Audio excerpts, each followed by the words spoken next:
Hello, my name is Ferinial, and we are back today in The Sims 4. We're messing around a little bit in Henford-On-Bagley, and I've built, I guess, a cottage living mansion. And it is a mansion, you'll see. So the idea with this build is that it's a old house that's been passed down through generations and has been slowly kind of updated to kind of keep in with the current owner's needs and modern times-ish. So that'll kind of become a little bit more clearer, especially in the kitchen.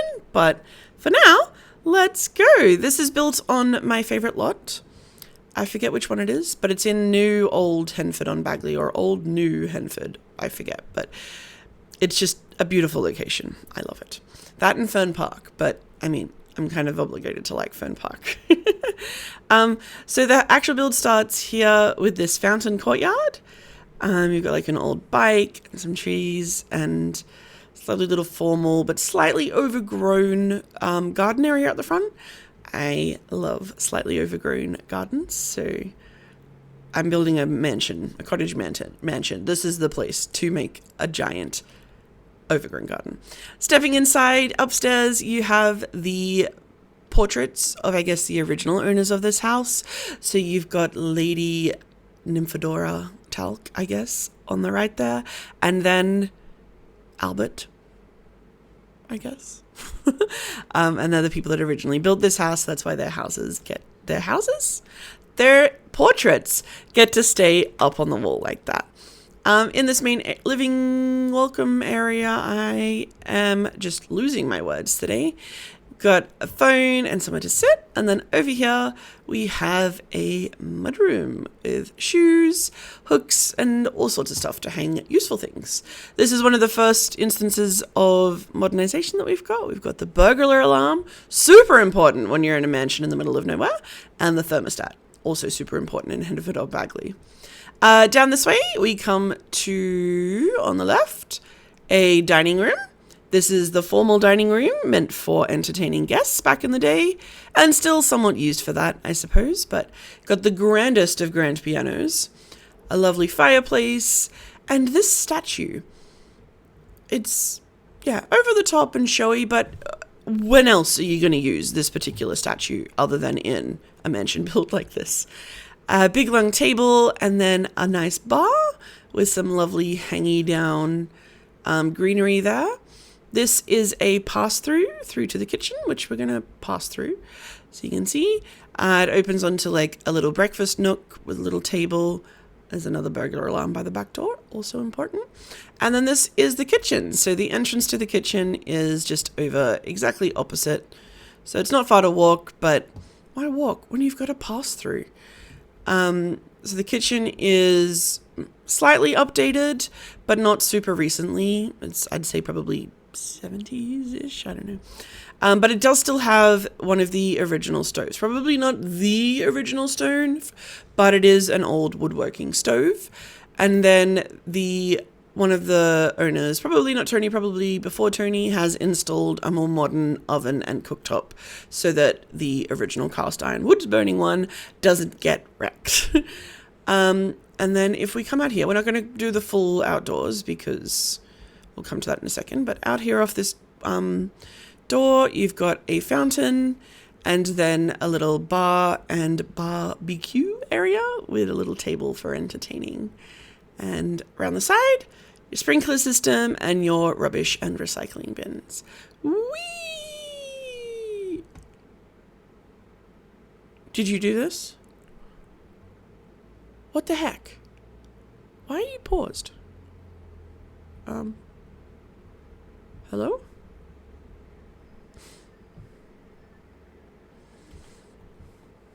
Oh, okay.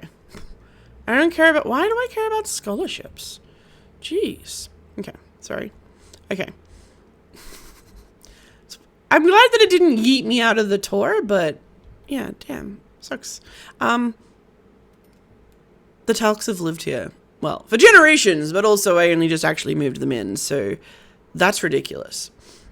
Okay, down this side, we have a formal living area, reception room, I guess, but a place to receive guests and sit and chat and laugh and share the gossip from the old town and all that jazz.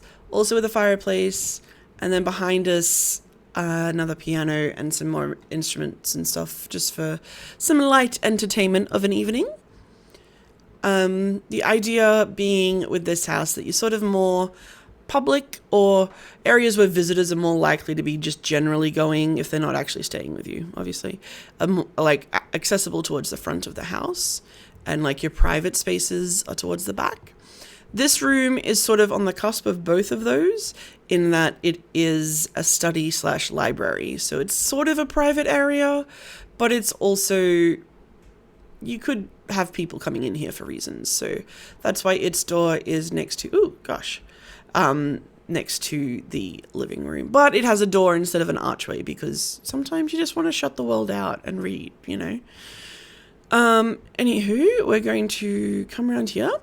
So through here, on the left here, we have a powder room and a downstairs toilet for guests. It is technically in the more sort of private space, but toilets are kind of private anyways. So, oh gosh, I think my mouse needs new batteries. It's not very smooth today. Through this way, we have the drawing room, or the family room, I suppose. It's the more relaxed sitting area. It has a TV. It's got a place to play Don't Wake the Llama. And it's just generally a place for the family to kind of hang out and play board games or puzzles or play console, you know, more relaxed stuff that you wouldn't do in the stiff formal room. Out this way and out the original back door, there's been an add-on at some point in the house's history. It's a little conservatory enclosed patio area with a nice little sitting space. And then over here, there's a little bar, chess table, bonsai, and easel that someone's already started a painting on. And then if we step outside the conservatory, you've got a place for your llamas or your cows, and a horse stable that I built and then completely forgot to actually get a horse for this family. But just imagine a horse right there and we're golden. The sprinklers are on. Over this way, we've got the greenhouse and chickens, and then behind the greenhouse there's bees and bug homes. And over here we've got the swing set, and a little outdoor fireplace chimney thing just for more outdoor relaxing, with lanterns and string lights over all of that just for the prettiness. And then inside the greenhouse, got lots of stuff just for repotting plants, growing up your seedlings, and general sort of gardening stuff that you'd probably want to keep a little closer to your garden than the actual house. If we zoom on back through here and we go back by the mess and we go up the left-hand stairs as you come in. Whee! Oh my... Hang on a second. There's just a detail missing. Because I tabbed in too soon from the thing. Okay, so we've just come up the stairs, which happen to be right here. So there's posts everywhere, kind of a remnant of when it was ye olde house back in the day. If we start down here, we have the family bathroom. So it opens into this little vestibule.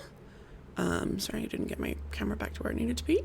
Off in here, you've got a separate little toilet. And then through here, you have the bath and then the shower around there. And they're separated both in story-wise because I think it makes more sense for such an old sort of house to have that, but also just because in The Sims, it is a pain in the butt having the bathroom and the toilet be in the one room. So I like to separate them where I can, just for ease of gameplay. This door here to our right, this is the guest bedroom, or I guess if you had an extra teenager or something living, you could redo this for that, but currently this is a guest bedroom for stayovers and the like. Has a lovely view of the horse and llama paddock so that your guests can be entertained. They've also got a nice reading chair, a couple of books under that candle and in that basket to keep them entertained, and more books over there. This is a book household. If we go out and around to our right again, through this door here, we have a teenager's room. Again, it's been slightly updated because the teenager has definitely made it her own. You've got their little tablet that they're using for writing assignments for school, and their little hangout zone with their own little TV, some crafts, and their bookshelf. I really love this room. I wish my room as a teenager looked like this, because, oh my goodness. Across the landing up here, past the world's coolest window. I think I built this house for that window. Through here, we have a child's bedroom. He is an animal lover, so he's got just animals and everything as much as we could get in here. I'm not as strong in children's rooms. I don't have as many of the child-related furniture packs. I need to get on that, but that's not bad. Definitely room for a bit more personality from the child, though. And then over here, we have the 21 Pilots reference. That is the self-titled album. And then there's Tyler. And then there's Josh playing the drums. And you know it's Tyler because he's doing screamo while playing the ukulele. Back out here and to the right once more, past the little console table, we go into the main bedroom suite. You have the cupboard directly across the way, and then this is the bedroom. It's very lovely. Oops, going into the cupboard. Lovely bedroom, lovely kind of old detailing mixed with some more modern furniture takes and stuff. I think it balances very nicely and tells the story quite well, which I'm very proud of. Through here is anger management, because I need that right now. I was almost finished. Come on. Just go do a workout. Come on. Great. Hang on. I was so close. Let's go through the non-existent attic. Okay, sorry. And then through here we have the ensuite, which is, it's fairly similar to the main bathroom, except it's all one room because spousal sims can use the toilet while someone's showering and stuff, and they won't get killed by embarrassment, so that's always handy. But yeah, that is the tour. Just gonna go have a look out at the front again now that the lighting is a little bit better. So yeah, this is the cottage living mansion. It will be up on the gallery as of the time that this video goes up. It's not currently because I forgot to do that before I started filming. Go fern. But it will be up on the gallery, and it will be called probably Cottage Living Mansion. It's not cottage living only packs. I kind of went all packs because I was like, if it's a mansion, I'm going to need to fill it. So I very quickly got rid of the cottage living only stipulation for myself. But yeah, it's really lovely. I'd love to live here as a sim. I'm probably going to play with my sims a little bit here in this house, but let me know what you think. Also, let me know if you have any ideas for future builds that I can do, or any comments and suggestions on how you like to play The Sims, because I'd love to hear it. Thank you so much for watching, and I will see you in the next one. Bye!